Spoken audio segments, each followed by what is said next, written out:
Hello everyone. तो JEE mains first attempt का जो है आपका यहाँ पे रिस्पॉन्स शीट रिलीज हो चुकी है and most of the students ने अपने आंसर्स मैच कर लिए होंगे, उनको अपना एक एक्सपेक्टेड स्कोर पता चल गया होगा।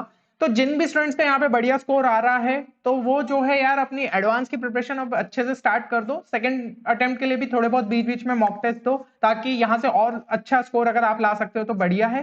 बाकी यार जिन स्टूडेंट्स का यहाँ पे रिजल्ट उतना अच्छा नहीं आ पाया तो उसमें से एक मेजर रीजन जो कि देखने को मिल रहा है वो है शायद आपका फिजिक्स सेक्शन, क्योंकि फिजिक्स सेक्शन जो है इस बार आपका थोड़ा स्कोरिंग था। तो अगर आपका वहां पे अच्छा स्कोर नहीं बन पाया तो आपका कहीं ना कहीं ओवरऑल स्कोर भी जो है वो अफेक्ट हुआ है। तो इस वीडियो में हम एक कंप्लीट प्लान को जो है डिस्कस करने वाले हैं कि अप्रैल अटेम्प्ट के लिए आपको किस तरीके से जो है पढ़ाई करनी है, क्योंकि कुछ स्टूडेंट्स के यहाँ पे बोर्ड्स भी रहेंगे तो उस वजह से भी परेशान हो सकते हैं। तो वो चीज भी हम इस वीडियो में देखेंगे। देन यहाँ पे देखेंगे कि आपके हाई वेटेज चैप्टर्स कौन से थे और कौन से चैप्टर्स ऐसे थे जिनका वेटेज ज्यादा था ही नहीं, तो उनपे आपको जो है टाइम वेस्ट करने की जरूरत नहीं है। तो ये सारी चीजें आपको इस वीडियो में मिलेगी, इसलिए वीडियो को एंड तक जरूर देखिएगा। अब सबसे पहले कुछ की लर्निंग्स हम देख लेते हैं अपने फर्स्ट अटेम्प्ट से। तो देखो, जैसा कि मैंने ये पॉइंट आपको ऑलरेडी बता दिया कि फिजिक्स काफी इजी था आपका और स्कोरिंग था as compared to chemistry and maths. कुछ कुछ शिफ्ट्स में जो है थोड़ा बहुत अगर आपका डिफिकल्ट आया भी होगा फिर भी केमिस्ट्री मैथ्स के लेवल को नहीं छुआ। पहले हमें लगता था कि केमिस्ट्री काफी इजी आ रहा है, पर अब केमिस्ट्री में कुछ ट्रिकी क्वेश्चंस डल जाते हैं और मैथ्स तो यार आपका थोड़ा लेंदी साइड पे आता ही है। और फिजिक्स का जो मतलब आपका यहाँ पे स्कोर रहेगा ना, वो कहीं ना कहीं आपका जो है एक बहुत बड़ा रोल प्ले करेगा आपके टोटल स्कोर के लिए। मान लो कोई स्टूडेंट अगर 150 तक ला रहा है तो ये चीज जो है बहुत हद तक होगी कि आपके 70 प्लस ही आ रहे होंगे फिजिक्स में।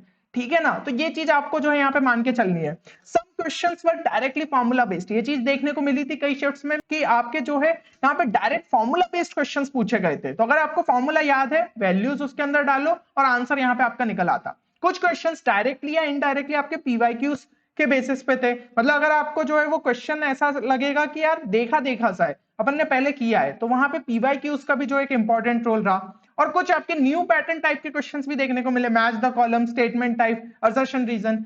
तो ये क्वेश्चंस के लिए भी हमें जो है तैयार रहना होगा। अब यहाँ पे हम अगर बात करें आपके क्लास वाइज क्या वेटेज देखने को मिला, तो मोस्ट ऑफ द शिफ्ट्स में हम कह सकते हैं कि आपके क्लास 11th का थोड़ा सा वेटेज हल्का सा कम था, 14 क्वेश्चंस के आसपास, एंड क्लास 12 के आपके 16 क्वेश्चंस थे। तो यहां से यार काफी अच्छी बात निकली है क्लास 12 स्टूडेंट्स के लिए कि देखिए आपके क्लास 12 का वेटेज थोड़ा सा यहाँ पे ज्यादा रहेगा। और साथ ही साथ अब यार आप जो है काफी स्टूडेंट्स ये टेंशन लेते हैं कि बोर्ड्स के साथ जेई को कैसे मैनेज करें। पर देखो, आपके जो क्लास 12 के चैप्टर्स है ना, एक तो वो थोड़े रिलेटिवली इजियर होते हैं अगर हम क्लास 11 के मुकाबले देखें। साथ ही साथ अब जब आप बोर्ड्स के लिए यहाँ पे फोकस करोगे क्लास 12 के चैप्टर्स पे, तो पैरेलली जैसे ही आपका चैप्टर खत्म होए आप उनके जेई मेंस के पीवाईक्यूज भी साथ ही साथ लगाते जाओ। तो इससे क्या होगा कि आपका एनसीईआरटी बहुत अच्छे से तैयार हो गई और फिजिक्स का लेवल हमें समझ में आ रहा है कि बहुत ज्यादा ऊपर नहीं आ रहा है, तो कहीं ना कहीं एनसीईआरटी से तो जो है आपको मदद मिलेगी।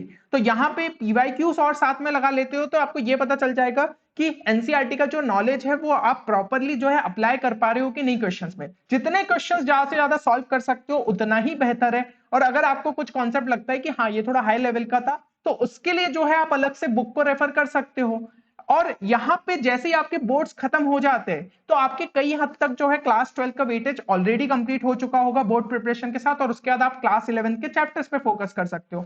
तो ये बहुत ही अच्छी चीज है आपके लिए। अब यहाँ पे हो सकता है कि यार स्टूडेंट्स को ये चीज नहीं समझ में आ रही हो कि किस तरीके से आप चैप्टर्स को कंप्लीट करते जाओ। तो हमने आपके लिए जो है ना एक चीज यहाँ पे कर दी है, 6 कैटेगरी में जो है चैप्टर्स को यहाँ पे डिवाइड कर दिया है। इस ऑर्डर को अगर आप फॉलो करते हो तो आप बहुत एफिशिएंटली जो है वर्क कर पाओगे और आप ज्यादा से ज्यादा मार्क्स अपने यहाँ पे सिक्योर करते जाओगे। तो सबसे पहले अपन ने डाले हैं मोर आउटपुट प्रोड्यूसिंग चैप्टर्स, यानी कि जो आपके हाई वेटेज चैप्टर्स हो सकते हैं। अब हाई वेटेज चैप्टर्स में आप सोच रहे होंगे जैसे इलेक्ट्रोस्टैटिक्स भी एक है जो कि काफी ज्यादा वेटेज कैरी करता है, लेकिन यार उसमें आपको थोड़ा टाइम भी ज्यादा लग सकता है और वो थोड़ा सा उसमें क्वेश्चंस कभी कभी ट्रिकी आ जाते हैं। तो अपन ने उसको जैसे कि इस कैटेगरी में नहीं डाला। अब आप देखेंगे कि कौन से हमने जो है चैप्टर्स डाले। देन कैटेगरी 2 की अगर मैं बात करूं तो यहाँ पे आपके मोस्ट वैल्यूएबल चैप्टर्स आएंगे। ये चैप्टर्स ऐसे थे कि जिनके यार आपके मतलब क्वेश्चन फिक्स थे और ये काफी मतलब ऐसा है कि आप बहुत जल्दी इनको अच्छे से समझ सकते हो। देन यहाँ पे कैटेगरी 3 की अगर हम बात करें तो ये बैकअप चैप्टर्स है कि इनकेस यहाँ पे कैटेगरी 1 और 2 में कभी कभी अगर थोड़ा किसी चैप्टर का वेटेज कम हो गया तो कुछ चैप्टर्स हम ऐसे करके जाए कि हाँ हमें जो एक डिसेंट अमाउंट ऑफ मार्क्स चाहिए वो हमें डेफिनेटली यहाँ पे मिल जाए। फिर कैटेगरी 4 में कुछ हम ऐसे बाउंस बैक चैप्टर्स आपके लिए रखे हैं कि जो कि मतलब आपके जेई मेंस का फर्स्ट अटेम्प्ट था उसमें इनका वेटेज कम देखने को मिला, लेकिन पिछले 3 से 4 साल की अगर हम बात करें ना तो वहां पे उनका वेटेज जो है अच्छा खासा था। तो हो सकता है कि सेकंड अटेम्प्ट में वो बाउंस बैक कर जाए, तो यार उनको भी आप जो है अच्छे तरीके से यहाँ पे कंप्लीट करके जाओ। कैटेगरी 5 में फिर इनके बाद आपके 1 से लेकर 4 तक के जो बचे हुए चैप्टर्स हैं उनको आप देख सकते हो। तो 1 2 3 4 तो आपके लिए मैंडेटरी है कि करके ही जाना है, फिर उसके बाद जैसे जैसे टाइम बचे तो ये चीज को देखनी है। कैटेगरी 6 तो मैं ये बोलूंगा कि मतलब छोड़ भी दिया तो शायद उतना फर्क नहीं पड़े, लेकिन अगर आपके पास टाइम बचता है तो वो भी कंप्लीट करके जाओ। आप जितना ज्यादा सिलेबस करके जाओगे उतना ही फिजिक्स के लिए आपके लिए बढ़िया है। तो चलिए सबसे पहले बात करते हैं हम कैटेगरी 1 की, मोर आउटपुट प्रोड्यूसिंग चैप्टर। तो यहां पे आप क्लियरली देख सकते हो कि चैप्टर का जो है आपका नाम दिया है, साथ ही साथ आपके कितने क्वेश्चंस पूछे गए हैं जेई मेंस के फर्स्ट अटेम्प्ट में, वो चीज हमने मेंशन कर दी है। तो टोटल आपकी 12 शिफ्ट हुई थी, उसमें मॉडर्न फिजिक्स के आप देख सकते हो 34 क्वेश्चंस, मतलब कई शिफ्ट्स में 3-3 क्वेश्चन तो आपके पूछे ही गए। तो कितना ज्यादा इंपॉर्टेंट है ये, और बहुत ज्यादा चैप्टर में जो है थ्योरेटिकल वाइज है। तो यार एनसीईआरटी से अगर अच्छे से पढ़ लेते हो तो ये आपका बहुत अच्छे से तैयार हो जाएगा, प्लस पीवाईक्यूज ध्यान से कर लेना। देन ऑप्टिक्स के लिए अगर हम बात करें तो यहाँ पे 26 क्वेश्चन देखने को मिले, मतलब 2 क्वेश्चन लगभग अपन को दिख ही जाते थे। फिर मैग्नेटिक इफेक्ट ऑफ करंट, यार ये एक बहुत ही बड़ा जो है आपका मतलब इंपॉर्टेंट चैप्टर हो जाता है, क्योंकि हर साल हमें देखने को मिल रहा है इससे जो है एक अच्छे खासे नंबर ऑफ क्वेश्चन आ रहे हैं। तो 23 क्वेश्चंस देखने को मिले। करंट इलेक्ट्रिसिटी से 23 क्वेश्चंस देखने को मिले हमें 12 शिफ्ट में। काइनेमेटिक्स, तो काइनेमेटिक्स में आपका जो है मोशन इन 1D 2D और वेक्टर्स वाला जो है वो सब मिला के हमें लगभग 23 क्वेश्चन देखने को मिले। अब आपको लग रहा होगा यार काइनेमेटिक्स थोड़ा बड़ा है लेकिन काफी इजी है सॉल्व करने के लिए। मैकेनिक्स का अगर आप उठा के देखोगे तो भाई जो है आपके क्वेश्चंस कितने ज्यादा कॉम्प्लेक्स होते हैं, लेकिन काइनेमेटिक्स में उतना लेवल उठता ही नहीं है। ग्राफ बेस्ड क्वेश्चन पूछ लिए बहुत जल्दी कर लोगे, प्रोजेक्टाइल पूछ लिया बहुत जल्दी कर लोगे। तो ये जो है ये आपके काफी बढ़िया आपको आउटपुट प्रोवाइड कर सकते हैं। 10 से 11 क्वेश्चन जो है हम लोग एक्सपेक्ट कर सकते हैं, और सबसे अच्छी चीज ये है कि मोस्टली आप जो है ये फिक्स मान के चलो कि इतने नंबर ऑफ क्वेश्चंस हमें देखने को मिलेंगे ही सेकंड अटेम्प्ट में भी। तो यार आपकी शिफ्ट के लिए बहुत ज्यादा इंपॉर्टेंट चैप्टर्स हो जाते हैं। अब बात करें मोस्ट वैल्यूएबल चैप्टर्स की, कि भाई ये ऐसे चैप्टर्स थे जिन्होंने काफी ज्यादा वैल्यू क्रिएट की स्टूडेंट के जो पेपर में, और कुछ तो भाई सरप्राइज फैक्टर प्ले कर गए। जैसे कि थर्मोडायनेमिक्स की अगर मैं बात करूं, भाई 21 क्वेश्चन पूछे गए थे। ठीक है, जनरली इतना देखने को नहीं मिलता है, बट थर्मोडायनेमिक्स इस बार जो है बहुत ही बढ़िया रहा वेटेज में। और ग्रेविटेशन की बात करूं तो 18 क्वेश्चन, 12 शिफ्ट में 18 क्वेश्चन। ज्यादातर ये होता था कि ग्रेविटेशन का सिर्फ एक क्वेश्चन पूछा जाता था, पर यहां देखने को मिला है कुछ शिफ्ट में 2 क्वेश्चन और एक हाथ शिफ्ट में तो 3 क्वेश्चन भी पूछ लिए। तो भाई ऐसे कुछ सरप्राइजिंग फैक्टर रहता है, तो ग्रेविटेशन भी काफी ज्यादा इंपॉर्टेंट है। यूनिट डायमेंशन के 12 क्वेश्चन, लगभग 1 क्वेश्चन पर शिफ्ट। कम्युनिकेशन सिस्टम के 10 question. Mechanical properties of solid, यार ये कितना छोटा चैप्टर है, अगर आप करने बैठो तो बहुत आराम से जो है 5 से 6 घंटे में निपटा सकते हो। यहां से भी 10 क्वेश्चन हमें देखने को मिले 12 शिफ्ट में। ईएम वेव्स, एक फॉर्मूला बेस्ड क्वेश्चन बार बार जो है आपका रिपीट हो रहा था, बस अच्छे से यार चैप्टर को कर लेना, 2-3 घंटे में आप इसे निपटा सकते हो। तो 9 क्वेश्चन यहां से भी देखने को मिले थे हमें 12 शिफ्ट में। तो 6 से 7 क्वेश्चन यहां से भी आप एक्सपेक्ट कर सकते हो। अब अगर हम कुछ बैकअप चैप्टर की बात करें कि भाई पिछले 2 कैटेगरी में अगर कुछ वेटेज इधर उधर हुआ तो ये बैकअप चैप्टर्स हमें संभाल सकते हैं। ऑल्टरनेटिंग करंट 16 क्वेश्चन देखने को मिले, सेमीकंडक्टर 12 क्वेश्चन देखने को मिले, oscillation 12 question, and centre of mass moment of collision से हमें 9 क्वेश्चन देखने को मिले। तो इनसे भी हम जो है 3 से 4 क्वेश्चन एक्सपेक्ट कर सकते हैं। अब ये इसलिए मैंने थोड़ा इस कैटेगरी में डाला, जैसे सेमीकंडक्टर हो गया, थ्योरेटिकल काफी ज्यादा है और कुछ चीजें यार थोड़ा कॉम्प्लेक्स हो जाती है समझने के लिए। ठीक है, ट्रांजिस्टर कभी कभी स्टूडेंट्स को परेशान करता है, इसलिए हमने इस कैटेगरी में डाला कि भाई पहले 1 और 2 को तो ध्यान से निपटा लो, फिर इन पे आना। अब देखते हैं कुछ बाउंस बैक चैप्टर, कि भाई आपको अटेम्प्ट 1 में तो इतने ज्यादा क्वेश्चंस देखने को नहीं मिले, लेकिन सेकंड अटेम्प्ट में शायद जो है ज्यादा क्वेश्चन देखने को मिल जाए। जैसे कि कैपेसिटेंस, हर शिफ्ट में लगभग 1 क्वेश्चन आता था, लेकिन इस बार कुछ कुछ शिफ्ट में जो है आपका मिसिंग था, तो 7 क्वेश्चन ही पूछे गए। केटीजी में 6 क्वेश्चन पूछे गए, जबकि केटीजी का पिछली बार काफी ज्यादा वेटेज था। फिर इलेक्ट्रोमैग्नेटिक इंडक्शन, यहां से भी 6 क्वेश्चन पूछे गए। तो इनको भी जो है अच्छे तरीके से आप करके जाओ।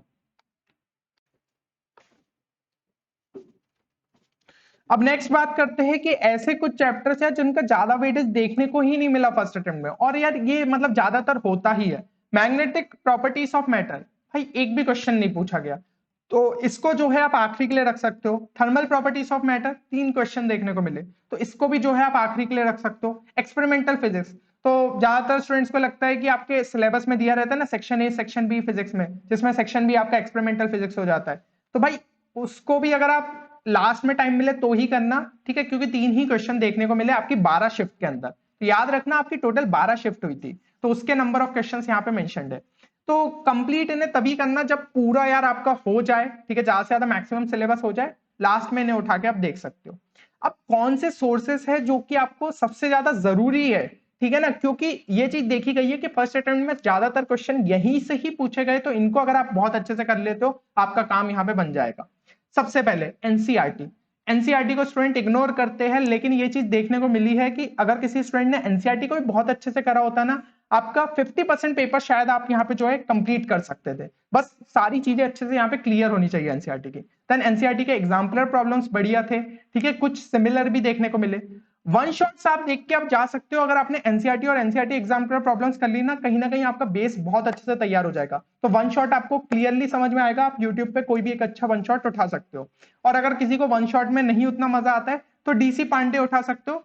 और ये उतने ही टॉपिक्स देखो आप, ठीक है ना, इसमें क्या करना पड़ेगा, थोड़ा स्किप करते जाना, जो चीजें आपको ऑलरेडी आती है ना उसको स्किप करना, टाइम वेस्ट नहीं करना है कि पूरे अपन ने वन शॉट उठा के 8-9 घंटे का देख रहे हो, ठीक है, जो जो चीजें आती है उसको स्किप करते जाओ, और जो नहीं बनता उस पर थोड़ा टाइम जो है एक्स्ट्रा आप यहाँ पे लगाओ।